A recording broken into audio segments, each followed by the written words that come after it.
Hello and welcome. I'm your host Elizibar, and we're going to talk about Dollman Kills the Full Moon Universe. Now, I haven't watched a lot of these movies. Like, I'll straight up and just say that. I think heard about this series. I've seen it in the store. I was kind of curious, but it never really pulled me in because I didn't know the characters that well. Uh, Thinking about like the characters I recognize out of all these Charles Band movies, I've seen like Sci-Fi Channel used to like put this kind of stuff on Saturday afternoons and little matinees, and you used to be able to watch it like that. And that's where I've seen this. So what have I seen? I've probably seen this Demonic Toys, probably seen that, and I have definitely seen the Puppet Master movies, at least some of them, because I do remember uh, like that dude with the hook hand. I think that's his hair right there. Like I remember that. But Dollman and most of the rest of this stuff, I don't remember any of this stuff. So I think I heard about this from Nerdy Texas Accountant. Oh boy, probably. And it turned out this is some of the most fun I have had in a comic book in a long time. It all starts off with human sacrifice, teenagers trying to summon the demonic toys so that they can get powers from the master. And this is when I realized this is just the comic book form of a Charles Band movie. It really is. Even though the writing, Sean Gabarin, the other story by Brockton McKinney, like even though the stuff is being created by people who are not Charles Band, it very much follows his stuff. Boom! They killed somebody, it wasn't enough, they got one little toy, they kill somebody else. They get more toys. The toys turn on them naturally. Dollman shows up, starts killing off the toys. And it turns out we get exploitation camera angles.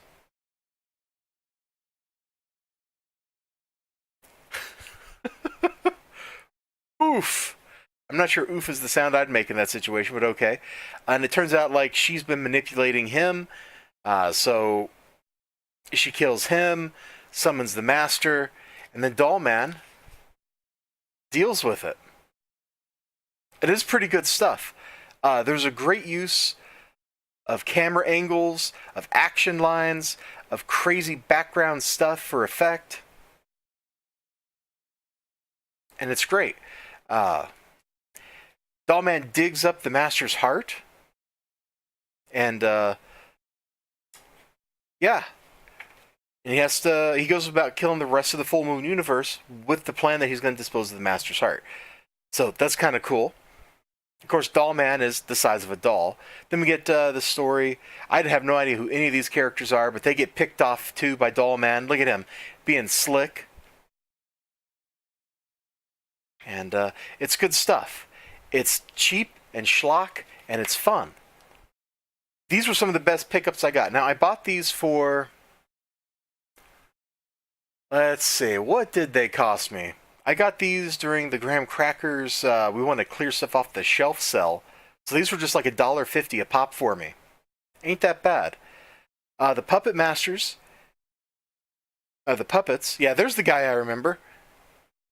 There's a new Puppet Master, he kills the Puppet Master, or Dollman kills the Puppet Master, he makes himself the leader, and he tells the toys to kill each other, and they start doing it. And this entire book is just fights. And they're fun fights. That's the thing. They're not boring. We get over here to Castle Freak, which I don't think I've ever seen. And he kills the guy that lives there. And his narration is great. Like, that's the other thing. Dollman's narration through this entire thing is fun. Because he's basically just... He's playing it straight, even while nothing else in the universe is straight. Like, he's cracking some jokes, but they're not like, oh, tee-hee, isn't this cute? It's stuff like, it's real dry humor. We'll go with how he killed this one puppet here. The contractors of Delta Alpha 43 have a great way to deal with demolition. Hypermites. They flash freeze them. Da-da-da-da-da, the mites thaw and die within 10 seconds. But with their appetites, that's all they need.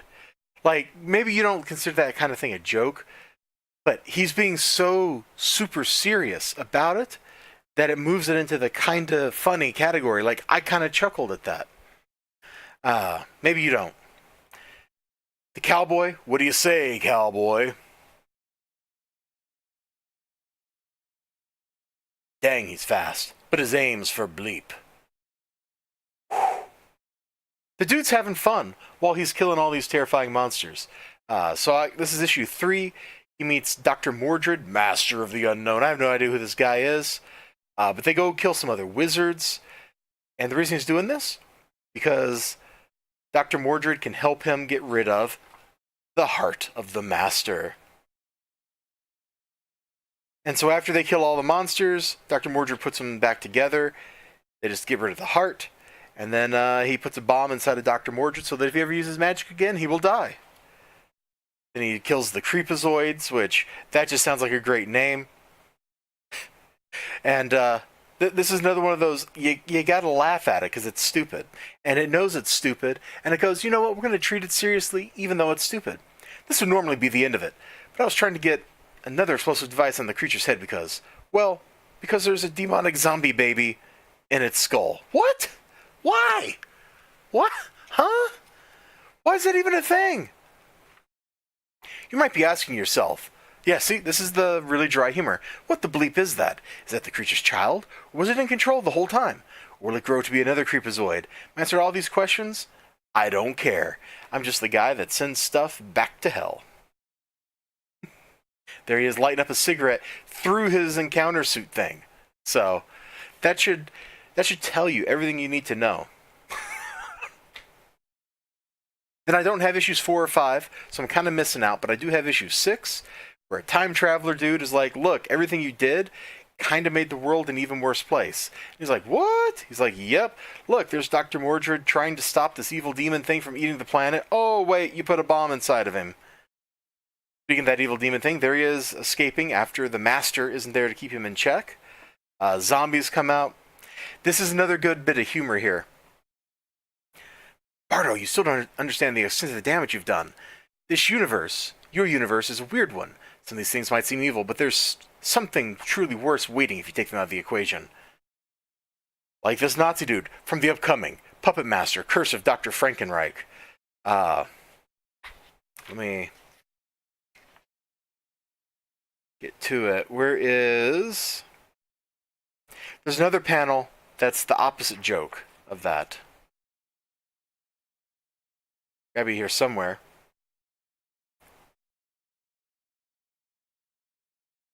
Just look at this. Look, there's the exploitive camera angle again. Oh yeah, it's right on this page. Well, crud, where were we before my headset decided to go beep, beep, beep and shut itself off? I think I just made the Dr. Frankenreich joke, so let me come back over to that panel, yeah. No, my monster will never live now. Puppet Master, Curse of Dr. Frankenreich, no longer upcoming. That kind of stuff. Like, this really dry, sarcastic kind of humor, it really amused me. Sarcasm is a cheap and easy form of wit, but it's still pretty funny. This stuff is really taking care of itself. What the bleep is this? I don't have whichever issue he fought this dude in. You can't keep me in hell forever? I'll bet they can. Spoilers! They actually can. See Killjoy, Psycho Circus. So we just got like 3 different takes, which is what makes that mildly amusing. The whole series, this whole book, the art never really got to the point where the art was like, yeah, this is great art. But I had so much fun reading it. Seeing all these monster movie type things getting their just desserts from a dude who's like, you know, this tall or whatever. Like, Dollman is not exactly huge. He's just a space cop. It was great. These are like absolutely 100% a sleeper hit. This is great, fun stuff, and I want to get issues 4 and 5. Like, that's where I'm at in my life. I'm like ready for the missing issues. I don't think there was any more after issue 6, but there should be because they totally set it up. They totally set it up here. Dollman's lounging on the beach, and he's like thinking about the fact that his old body, which existed for just a few seconds while he was messing around with time travel, was taken over by the evil demon master guy, and so he's got to go deal with that. But hey, whatever. It doesn't matter. It was fun. I'll see you all next time. You have a great day. Remember to like, comment, subscribe. If you see these on your store shelf and you're at all interested in horror movies or anything of the sort, you might want to pick up these books. They're a hoot, and they're fun. And I don't know what else you can ask for in a comic book other than, boy, I really enjoyed that. And when I got done, I was left wanting more. Because that's what Dollman Kills the Full Moon universe brings to the table. Schlocky horror that treats itself honestly and seriously and isn't goofy. A lot of times when people make horror things or adaptations or whatever, it turns into self-parody. I didn't really get any of that from this. It was just like, hey, here are these things. You've seen the movie probably, so we're not going to explain a whole lot about them. Although there is just a little bit of explanation for some of these, like the Puppet Masters. There's like a one narration block explanation of the puppets. Of this guy in 19 blah blah blah blah. This dude isn't that guy. Like that's it. And that's all you really need to kind of accept what's going on. The demonic toys, it's the same way. It's like, there are these toys. Actually, I guess the whole front part of the book is kind of the setup for that.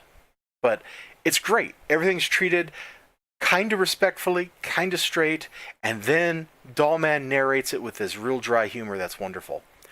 The writing is good.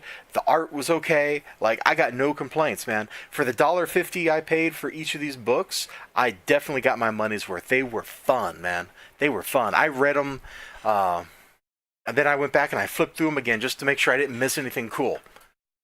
And if you got a book and you can do that, that's pretty good.